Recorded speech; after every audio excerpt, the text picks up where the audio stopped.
The scent of hickory smoke and sizzling sausage floated through the humid air as the Tran family's annual Labor Day cookout kicked off in Baton Rouge. Kids chased each other through the grass, plastic plates stacked with cornbread and coleslaw clattered on folding tables, and my uncles argued about LSU football like it was a court case. I leaned against a magnolia tree near the edge of the yard, 38 now, though my family still saw me as the one who never quite made it. My younger sister Felicia sparkled in a canary-yellow wrap dress, charming our aunts with tales of her job prospects and international travels. Felicia just wrapped up her MBA at Columbia, my mom crowed, loud enough to carry over the buzz of the bug zapper. She's been interviewing with some real powerhouses, Amazon, Bain, even Tesla. She beamed, clearly basking in reflected glory. I took a slow sip from my sweet tea, waiting for the punchline. And meanwhile, she added with a practiced sigh, someone's still doing whatever it is she does. Right, Monica? I smiled faintly, unfazed. Across the lawn, my dad manned the smoker, apron on and beer in hand. Still messing around with that tech thing? He asked. Data dashboards or something? He chuckled, not cruelly, but never seriously. I glanced at my phone. Tomorrow, 10 a.m., final merger approval with Delta Metrics, followed by the rollout of our new executive suite. As founder and CEO of Crestview Analytics, I'd be making the call. Something like that, I said with a shrug. That's when Felicia clapped excitedly. Big news! I have an interview tomorrow with Crestview Analytics. Can you believe it? They called me directly. It's one of the top data strategy firms in the U.S. Applause rang out. Aunt Cheryl handed her a mimosa. I just smiled. She'd be seeing me again, just not in the way she expected. That's incredible, Felicia. I just read a piece about Crestview's founder.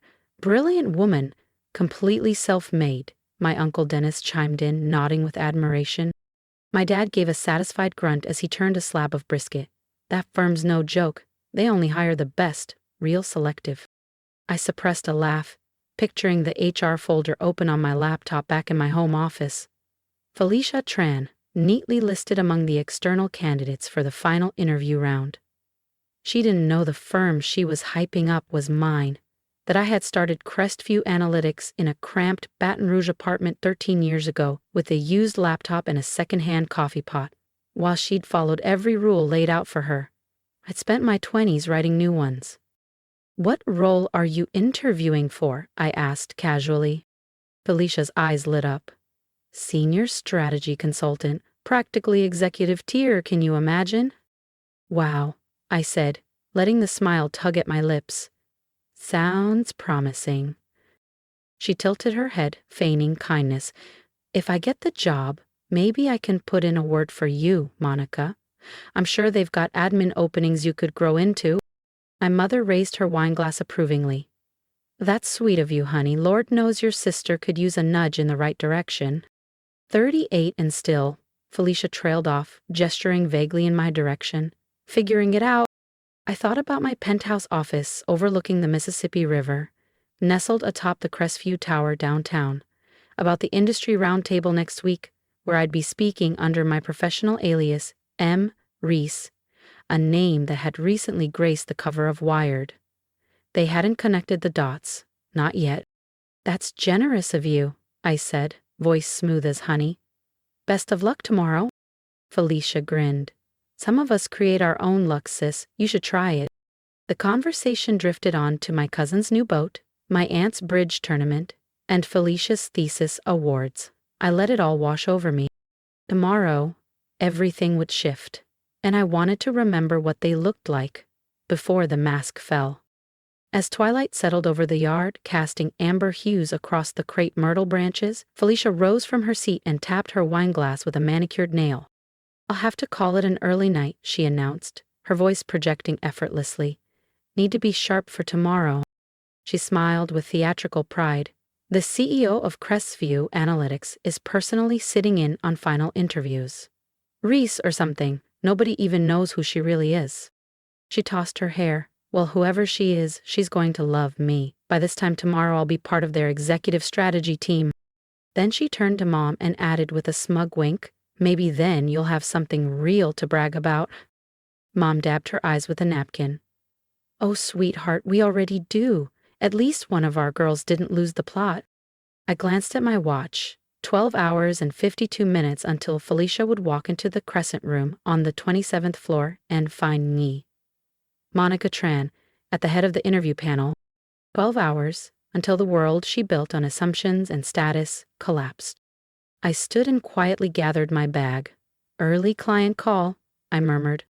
Oh, your little remote hustle, Mom said, distracted. Don't forget to Venmo for your father's birthday. Felicia already paid most of it. Again. I nodded and walked to my nondescript gray SUV, the same one I always brought to family functions. My real car, a custom white Mercedes AMG GT, stayed tucked away in my downtown garage.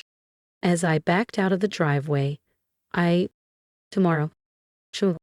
If you want to see Felicia's face when she realizes who's sitting across from her, hit subscribe, because trust me, you won't want to miss what happens next. What a waste, can't even land a real job. I smiled to myself, picturing the brushed steel nameplate on my desk. Reese, Chief Executive Officer, Crestview Analytics. Tomorrow, Felicia would finally learn what a real job looked like, and why she'd never have one at my company.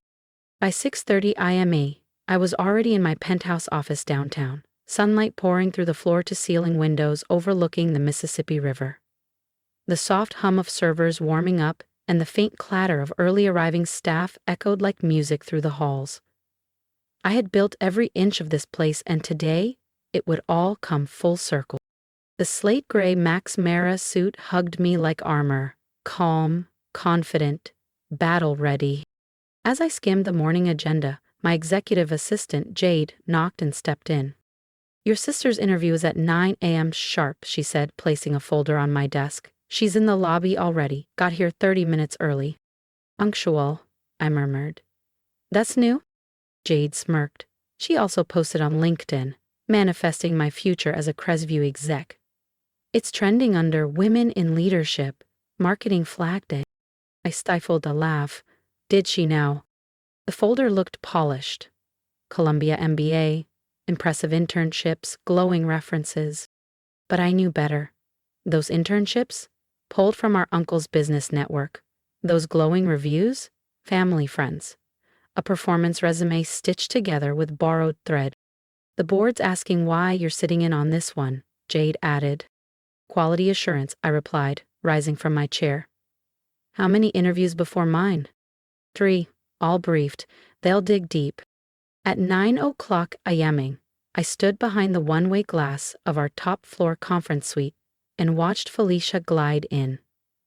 Chanel's skirt suit, Louboutin's air of unearned certainty. She shook hands with her first interviewer like she'd already won. For 2 hours, I watched the illusion fall apart. Every canned line picked apart. Every rehearsed story cracked open. Every polished title challenged and redefined. By the time Felicia reached the final interview, her shoulders drooped. Her voice carried the faint edge of doubt, and her once dazzling smile had grown tight and uncertain. Send her in, I told Jade. Felicia stepped into my office, failing to mask her awe. Her eyes swept over the panoramic windows framing the Mississippi River, the abstract oil painting behind my desk, the soft glow of polished oak and brushed steel. She paused just long enough to take it all in. My back was to her, facing the view. Please, have a seat, Miss Tran, I said, tone even and restrained. She sat down carefully, crossing her legs, hands folded. Thank you for taking the time, Mr. Reese. I know how valuable your schedule must be. I slowly turned my chair to face her, letting the silence do the work. Actually, I said, eyes locking with hers, it's Miss Reese. Monica Tran Reese. Her face drained of color. She looked to the nameplate, to the awards on the wall, to the framed Forbes cover with the headline, Reese, the woman quietly reshaping data strategy worldwide. You, she breathed. Hello, Felicia, I said with a calm smile. Surprised to see your directionless sister running the company you couldn't wait to join? She blinked. Her lips parted. Nothing came out. The prepared answers, the pre-rehearsed jokes, gone. But that can't be, she managed. You're just some remote freelancer. That's what Mom always said. Is that so? I gestured casually to the accolades lining the shelves. While you were collecting degrees, I was collecting contracts. While you flaunted job offers, I was building a global client base. Every time you called me a failure, I was negotiating with Fortune 100s. Felicia's voice cracked. You tricked us. You lied. I met her gaze, steady as stone. No, you just never asked who I really was. No, Felicia, I replied, voice level and controlled. You all tricked yourselves. You were so busy assuming I was a failure, you never once stopped to ask what I was really building. I picked up my phone and opened my banking app, turning the screen so she could see.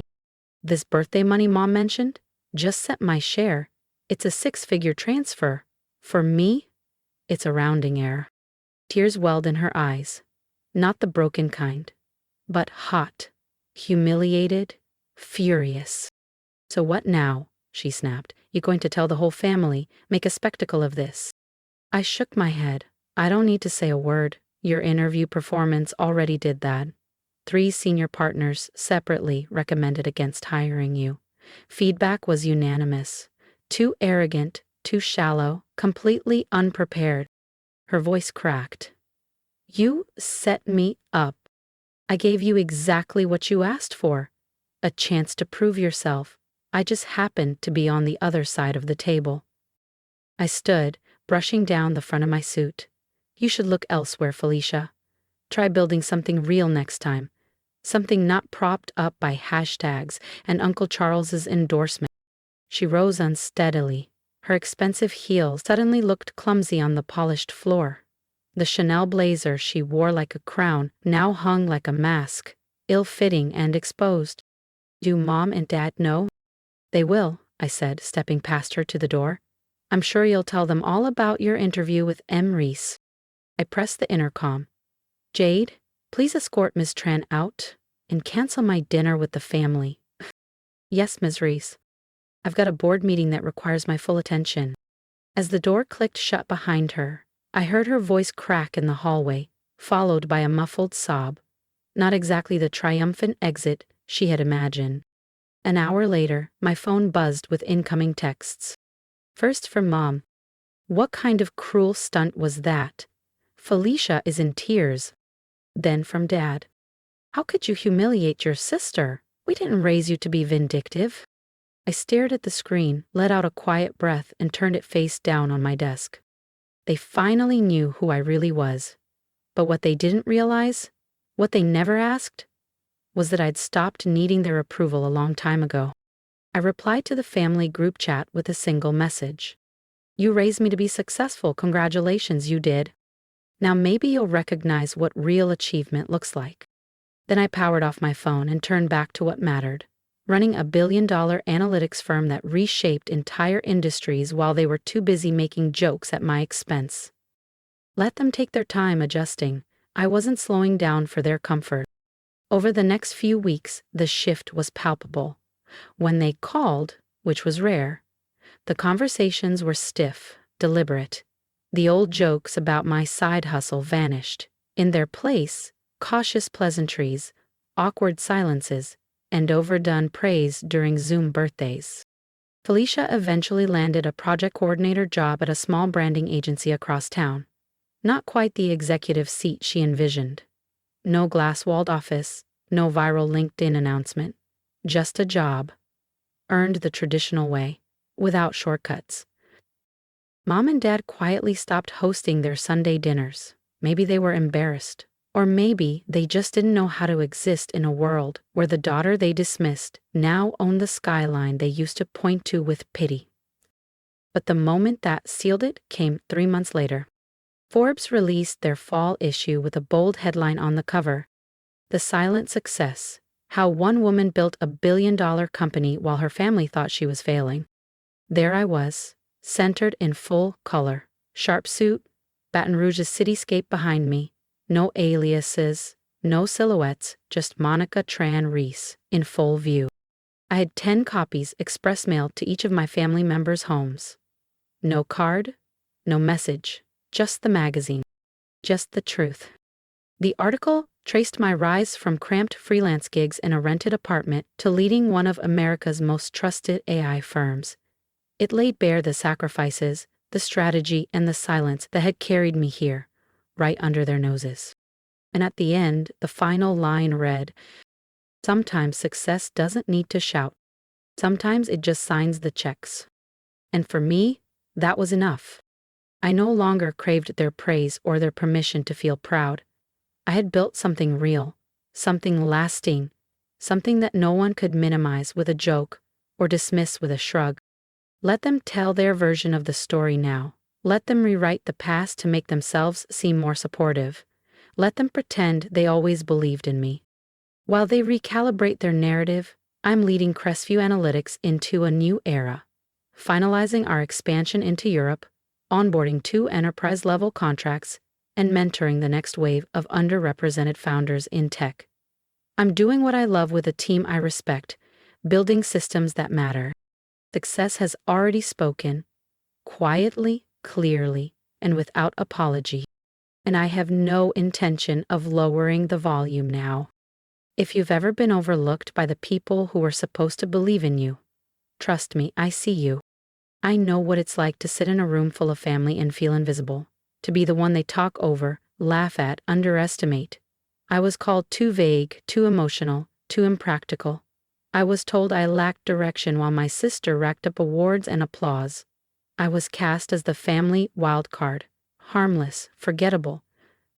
But I didn't argue, I didn't beg them to see me. I let the silence speak. And while they were talking, I was building. Now, they can't look away. This story isn't about revenge, it's about resilience. It's about redefining yourself on your own terms. It's about walking into your own power, especially when no one is clapping. So if you've ever felt the need to downplay your wins, if you've ever built something beautiful in the dark just to avoid judgment, or if you're still pushing forward in spite of doubt, drop a comment below and tell me about it. Tell me what you're working on. Tell me who counted you out and what you've done anyway. Tell me what gives you strength when nobody's cheering. Not for validation, but for peace.